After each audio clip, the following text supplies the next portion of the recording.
Welcome to Opinion Journal. I'm Mary Kissel.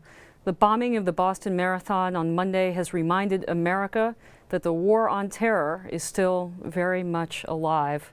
At last count, 3 people have died, many are severely injured, and more than 140 wounded. Editorial board member Matt Kaminski is joining me now. Matt, our editorial this morning suggested that this might be a wake-up call for, as we dubbed it, the anti-terror left. What do you make of that?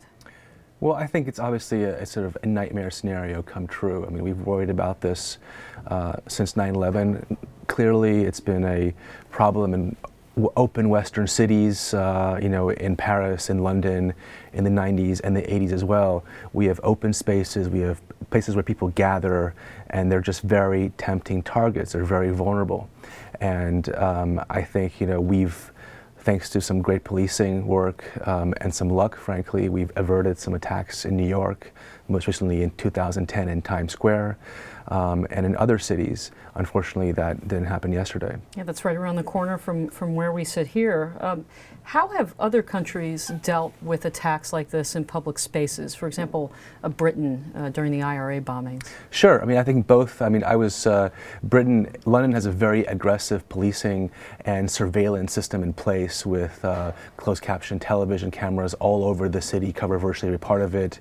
There are booths, police booths, I guess, as you've seen, coming into the city on the major thoroughfares. The choke points. Exactly. I remember being in Paris when there were a couple of, when an Algerian group in the 80s, well, the 90s, set up some bombs in Paris. The police had checkpoints on every street corner almost, and certainly in the metros. They closed all the trash bins. They were sealed shut for weeks in Paris, so trash piled up everywhere because they wanted to avoid someone being able to put a bomb in a trash bin. Now, Americans have shown an incredible propensity to adapt. For example, the security routine we go through at airports nowadays post 9/11. Right. Do you think that we as a culture have the ability to adapt to the kinds of measures that, say, Britain's adapted to in that era? I mean, I think we have some of that already in place. Anyone who comes to Times Square will see a big police tower right in the middle of Times Square, and the police there are obviously sitting there and monitoring the crowds. We do use closed caption television in New York.